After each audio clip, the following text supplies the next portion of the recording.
Hello दोस्तों, देखिए हम 33 क्वेश्चन तक पिछली वीडियो में हम कर चुके थे। अब हम शुरू करने वाले हैं 34 से क्वेश्चन। ठीक है, बताओ। देखो 34 क्वेश्चन क्या बोल रहा है। एक ऊंचाई ट्रांसफॉर्मर में प्राथमिक व द्वितीयक कुंडली में फेरों की संख्या, आपके पास फेरों की संख्या दे रखी है N1 और N2। ठीक है जी, N1 और N2, या आप बोल सकते हैं पहली कुंडली को बोल सकते हैं NP प्राइमरी प्राइमरी और दूसरी कुंडली को NS बोल सकते हैं सेकेंडरी, मतलब कि द्वितीय। तो NP का मान दिया हुआ है 100 और NS का मान दिया हुआ है 400, मतलब प्राइमरी का 100 और सेकेंडरी का 400।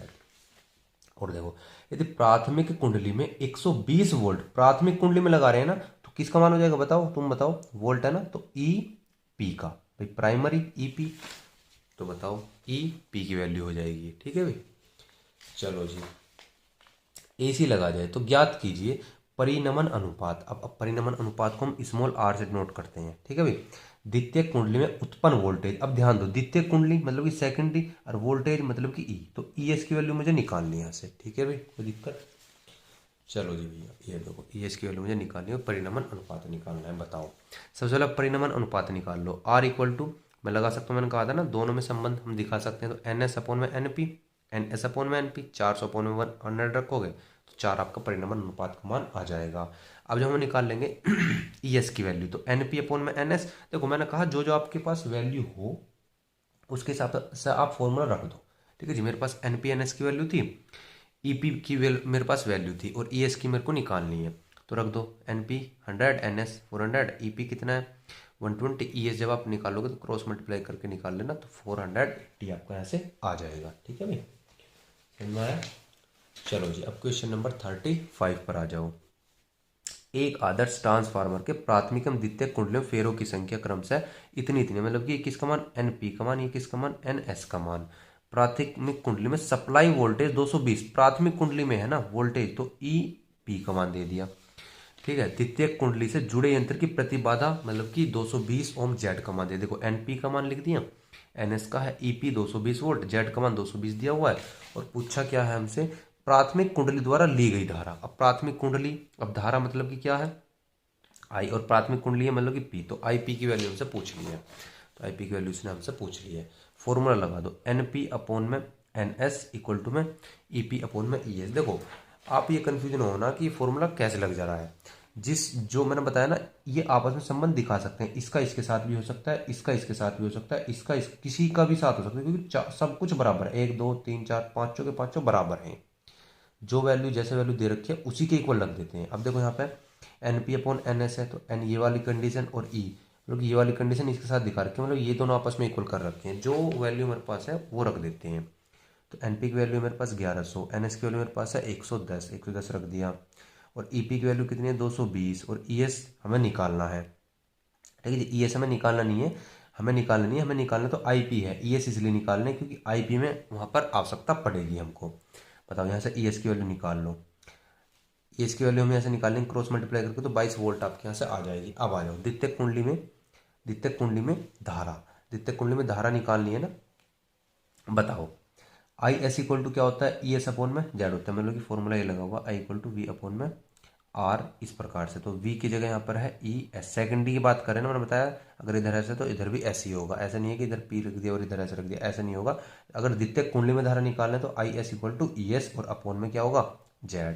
तो ES अभी भी निकाला हमने 22, और Z का मान कितना दिया हो 220, तो IS का मान कितना आ गया 110 आ गया। देखो मेरे पास ES की वैल्यू हो गई, IS की वैल्यू हो गई। ये क्यों निकाला हमने, ये इसलिए निकाला क्योंकि मुझे IP की वैल्यू यहाँ से फाइंड आउट करनी है। बताओ जी, IP अपॉन में IS equal to ES upon में EP। ठीक है जी, तो IP मुझे निकालनी है। IS कितना है अभी भी निकाला है 1/10, तो 1/10 मैंने यहाँ से रख दिया। ES कितना है 22 हो गया। EP कितना है भैया, EP EP दिया हुआ था हमारा, ये रहा दिया हुआ ना 220 वोल्ट दिखाई दे रहा है ना, तो 220 रख दिया। जब इसको देखो, इसके नीचे एक मान लो, अंदर अंदर की बाहर बाहर की, 10 ऊपर चला जाएगा। और जब आप इसको सोल्व करोगे तो IP इक्वल टू 0.01 एम्पियर आपका यहाँ से आ जाएगा भाई। ठीक है, कोई दिक्कत? चलो 36 क्वेश्चन देखो फटाफट से। 36 क्वेश्चन क्या बोल रहा है अभी। एक ऊंचाई ट्रांसफॉर्मर में प्राथमिक तथा द्वितीयक कुंडलियों में फेरों की संख्याओं का अनुपात इतना है, मतलब कि NP और NR का मान ये दिया हुआ है, अनुपात दिया हुआ है। 200 वोल्ट की प्रत्यावर्ती धारा की मेन लाइन से जोड़ दें। अब 200 वोल्ट की प्रतिवर्ती मैंने धारा से जोड़ दिया। अब देखो ध्यान से सुनना, यदि इसे 200 वोल्ट की प्रतिवर्ती धारा की मैंने लाइन से जोड़ दें, मतलब कि प्राथमिक कुंडली की बात है। किसकी बात है? प्राथमिक, मतलब कि ई पी की वैल्यू है ये। तो देखो सुनो, ये तो अनुपात में दिया हुआ था, लिख लिया 1/200, 1/200 दिया हुआ है ना। ईपी की मतलब प्राथमिक कुंडली की 200 वोल्ट, पता ऐसे चला है हमको कि यदि इसे 200 वोल्ट की प्रतिवर्ती धारा की मेन लाइन से जोड़ दो, द्वितीयक कुंडली में प्राप्त वोल्टेज ज्ञात कीजिए। अब द्वितीयक कुंडली में तो पूछ ही रहा है ना, तो द्वितीयक कुंडली में तो पूछ रहा है ना, मतलब क्या पूछ रहा है बताओ? ई एस तो पूछ ही रहा है हमसे, वो ई पी की वैल्यू हो गई हमारी, बताओ। ई पी हमको दे दिया, ई एस हमको पूछ रहा है। और बताओ क्या है? यदि प्राथमिक कुंडली में धारा का मान 2 एम्पियर हो, मतलब कि प्राथमिक कुंडली मतलब कि आई पी की वैल्यू प्राइमरी, तो I P equal to 2 ampere हो गया। और क्या पूछा है? तो भैया बता दो कहाँ गया ये रहा। तो द्वितीय कुंडली में प्रवाहित अधिकतम धारा बताओ, द्वितीय कुंडली में धारा बता दो, मतलब कि सेकेंडरी। और ये आई, तो आई एस की वैल्यू पूछ ली हमसे, बताओ आई एस की वैल्यू हमसे ऐसे पूछ ली। ठीक है, बताओ क्या होता है फॉर्मूला? एन पी अपॉन में N S equal to E P upon में ई एस। ये देखो इसका तो अनुपात दिया हुआ था 1/200, ई पी अपॉन में ई एस। ई पी की वैल्यू कितनी थी? 200 वोल्ट, 200 रख दिया। ई एस की वैल्यू हमें क्या करनी है? फाइंड आउट ही करनी है। जब इसकी क्रॉस मल्टीप्लाई करोगे तो आपका 40,000 वोल्ट आपका यहाँ से आ जाएगा, जो द्वितीय कुंडली है। अब वापस से फॉर्मूला लगाएंगे, ई पी अपॉन में ई एस इक्वल टू में आई एस अपॉन में आई पी। ये आई पी होता है, आई पी की वैल्यू यहाँ पर 2 एम्पियर थी, 2 एम्पियर हमने यहाँ से रख दी। ई पी की वैल्यू रख दी, ई पी की वैल्यू कितनी थी बताओ? 200, तो 200 रख दी। ई एस की वैल्यू कितनी है अभी निकाली ना? 40,000, तो 40,000 रख दी। तो आई एस की वैल्यू यहाँ से आपकी निकल जाएगी भी। ठीक है, 37 पर आप आ जाओ फटाफट से। 37 क्वेश्चन आपको क्या बोल रहा है अभी बताओ? 37 क्वेश्चन क्या बोलता है? एक ऊंचाई ट्रांसफॉर्मर के प्राथमिक व द्वितीय कुंडली में फेरों की संख्या। वापस से वो ये यार बार बार वही क्वेश्चन आ रहे हैं, अब तो कर लोगे। एन पी और जी एन एस। ठीक है, प्राथमिक कुंडली में 120 वोल्ट, मतलब कि ई पी की वैल्यू है। प्रतिवर्ती विभवांतर लगा जाए तो परिणाम अनुपात आर की वैल्यू पूछ रहे। द्वितीयक में उत्पन्न वोल्ट था, द्वितीयक कुंडली में मतलब कि द्वितीयक कुंडली का मतलब है सेकेंडरी, और वोल्ट का मतलब कि ई। तो ई एस की वैल्यू हमसे पूछ ली है, बताओ। एन पी की वैल्यू दी हुई है, एन एस की वैल्यू दी हुई है, ई पी की वैल्यू दी हुई है, आर का मान पूछा है, ई एस का मान पूछा है, बताओ। परिणाम अनुपात का मान तो पता ही है, ये होते हैं वैल्यू। रख दो, 80 आ जाएगा। फिर ये वाला फॉर्मूला लगाओ, एन पी अपॉन में N S equal to E P upon में एन एस। ये वैल्यू तो हमें दी हुई थी, फेरों की संख्या। ई पी की वैल्यू 120 है हमारे पास, देखो ये रहा 120 वोल्ट। और जी ई एस की वैल्यू हमसे पूछी है, क्रॉस मल्टीप्लिकेशन करोगे तो 96,000 आपका आ जाएगा ऐसे। ठीक है, चलो इस प्रकार से हमारे 37 तक कंप्लीट आ रहे हैं। अब आ जाओ जी 38 क्वेश्चन पर। 38 क्वेश्चन क्या कहता है? एक ट्रांसफार्मर का प्राथमिक विभवांतर कितना है? 220 वोल्ट। अब देखो प्राथमिक विभवांतर बोल रहा है, मतलब किसकी वैल्यू तुम्हें खुद बताओ। प्राइमरी और विभवांतर है तो ई, तो ई पी की वैल्यू है ना। ट्रांसफार्मर के प्राथमिक द्वितीयक कुंडली में फेरों का अनुपात 1:50 है। देखो 1:50 अनुपात, और ई पी इक्वल टू 220 हो गया। और बताओ प्राथमिक, अब देखो पहली कुंडली में 20 एम्पियर, मतलब कि आई का मान दिया पहली में प्राथमिक, तो आई पी का वैल्यू हो गया 20 एम्पियर। 20 एम्पियर पूछा क्या क्या है? ट्रांसफार्मर शक्ति 6, मतलब कि पी, हाँ ट्रांसफार्मर शक्ति 6 को नगण्य मान दो। द्वितीयक के विभवांतर तथा द्वितीयक से प्राप्त शक्ति, मतलब पी की वैल्यू यहाँ से पूछी है। और द्वितीयक का विभवांतर, मतलब कि द्वितीयक का विभवांतर का मतलब क्या होता है? ई एस, सेकेंडरी का ई, तो हमको ये निकालना है, ई एस निकालना है और वाट निकालना है पी। बताओ फॉर्मूला क्या होता है? ई एस अपॉन में E P equal to N S upon में एन पी। ये फॉर्मूला होता है हमारा, होता है भाई। ई एस ई पी की वैल्यू हमें मालूम ही है 200 वोल्ट, तो 200 वोल्ट रख, 220 वोल्ट है सॉरी, यहाँ रख दिया हमने। इसका अनुपात दिया हुआ ही था, ये रहा 1/50। तो एन एस अपॉन में एन पी है, और ये एन पी अपॉन में एस है, तो पलट देंगे ना, क्योंकि एस ऊपर है और पी नीचे है, तो 50/1 हो जाएगा, 50/1 हो गया।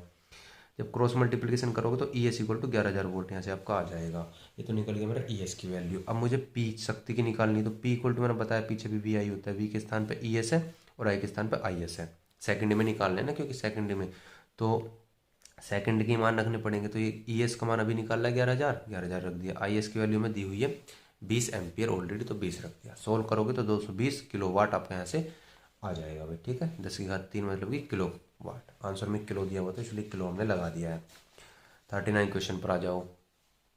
एक अपचाई ट्रांसफार्मर संचरण लाइन वोल्टेज को 1100 वोल्ट से 110 वोल्ट करता है। अब देखो ये मेरा किसका मान दिया हुआ है? ई पी का मान है, ये मेरा ई एस का मान है। बताओ EP का मान है, ES का मान है, पहला वोल्ट और दूसरा। प्राथमिक कुंडली में 2000 फेरे हैं, मतलब कि NP का मान है, NP की वैल्यू हो गई। दक्षता 80% है, दक्षता कितनी हो गई, 80% हो गई। तथा निर्गत शक्ति 4000 वाट है, निर्गत शक्ति का मतलब कितना है, 4000 वाट हो गया। निम्न की गणना कीजिए। द्वितीयक कुंडली में फेरों की संख्या, द्वितीयक कुंडली में फेरों की संख्या मतलब कि NS पूछ लिया, मतलब फेरे मतलब कि N, द्वितीयक मतलब कि सेकेंडरी S फेरों में, तो NS पूछ लिया।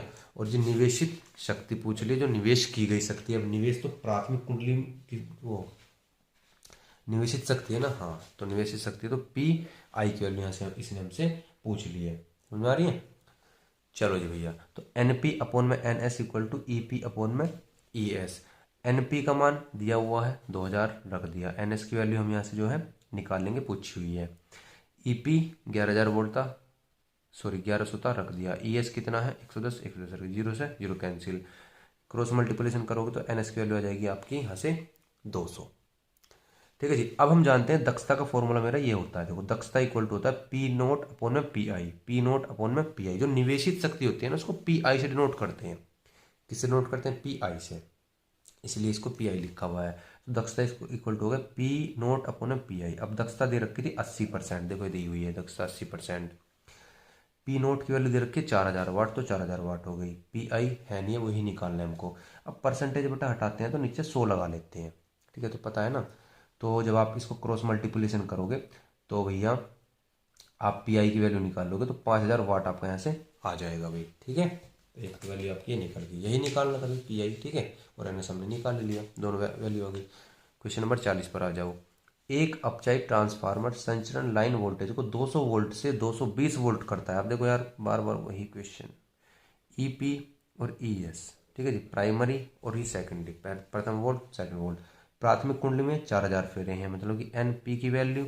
ट्रांसफार्मर की दक्षता 90%, दक्षता का मान देते हैं। निर्गत शक्ति 8 किलोवाट है, निर्गत शक्ति का मतलब क्या होता है, P नोट। देखो अगर निर्गत शक्ति बोलेगा, सुनो, अगर निर्गत बोलता है तो P नोट की वैल्यू होती है, और जो निवेशित बोलता है, निवेशित, तो PI की वैल्यू होती है, ठीक है। चलो जी, तो द्वितीय कुंडली में फेरों की संख्या मतलब दूसरी कुंडली में मतलब कि NS, सेकेंडरी में, और निवेशित शक्ति मतलब कि PI की वैल्यू पूछी है। बताओ जी, बिल्कुल सेम क्वेश्चन जैसा अभी किया है ना। EP की वैल्यू है, ES की वैल्यू है, NP की वैल्यू हो गई आपकी 4000 दी हुई है, दक्षता 90%, जैसे 39 क्वेश्चन किया है ना, बिल्कुल डिट्टो सेम होना है। 40 क्वेश्चन बिल्कुल सेम क्वेश्चन है, इसको आपको खुद करना है। NS पूछ रहा है और PI पूछ रहा है, मतलब कि निवेशित शक्ति, ठीक है जी। और 41 में खुद करना है भैया, होमवर्क है आपका, ठीक है। एक आदर्श ट्रांसफार्मर की प्राथमिक द्वितीयक कुंडली क्रमशः इतने फेरे हैं। प्राथमिक कुंडली को 120 वोल्ट के, देखो ये NP का वैल्यू है, ये NS की वैल्यू है। प्राथमिक कुंडली को 120 वोल्ट के, अब प्राथमिक कुंडली है तो मतलब कि EP की वैल्यू हो गई, जोड़ा गया। द्वितीयक कुंडली में इतने ओम प्रतिरोध के बल्ब से जोड़ी गई है, मतलब कि किसकी वैल्यू दे रखी है, द्वितीयक ओम में, ये R की वैल्यू हो गई, ठीक है। द्वितीयक के सिरों के बीच वोल्टेज और बल्ब में धारा, प्राथमिक कुंडली में धारा, मतलब कि क्या पूछा हुआ है बताओ। देखो पहला पूछा द्वितीयक के सिरों के बीच वोल्टेज, मतलब कि दूसरी कुंडली के ना, तो क्या पूछा है, ES पूछा है एक तो। बल्ब में धारा I की वैल्यू पूछी है, ठीक है जी। प्राथमिक कुंडली में धारा मतलब कि IP की वैल्यू पूछी है। प्राथमिक और द्वितीयक कुंडली में शक्ति मतलब कि क्या पूछा है बताओ, P की वैल्यू पूछी है। सारी की सारी वैल्यू हमसे इसने जो है यहाँ से पूछी है। तो क्वेश्चन नंबर 41 आपको ट्राई करना है, ठीक है जी, खुद करना है। पूरा मिक्सचर आप समझ सकते हो, जो इतना हमने अब तक किया, तो क्वेश्चन नंबर 41 है इसका, ठीक है भाई। तो इसको आप ट्राई करना है, ठीक है भाई। तो आई होप आपको जो है सारे के सारे क्वेश्चंस आपको समझ में आ गए होंगे, ठीक है भाई। हमने बहुत अच्छे से एक्सप्लेन कर दिए हैं। 41 मोस्ट इंपॉर्टेंट जो सीरीज थी 41 क्वेश्चंस की, वो अब हमारी कंप्लीट हो चुकी है। अब हम लेकर के आएंगे शीट नंबर 12, ठीक है। तो उम्मीद करता हूँ दोस्तों आप इनको अच्छे से कंप्लीट कर लोगे, ठीक है, समझ में आ गया। तो आप इनको कंप्लीट कर लेना, तो मिलते हैं अगली शीट के साथ, ठीक है, बाय बाय।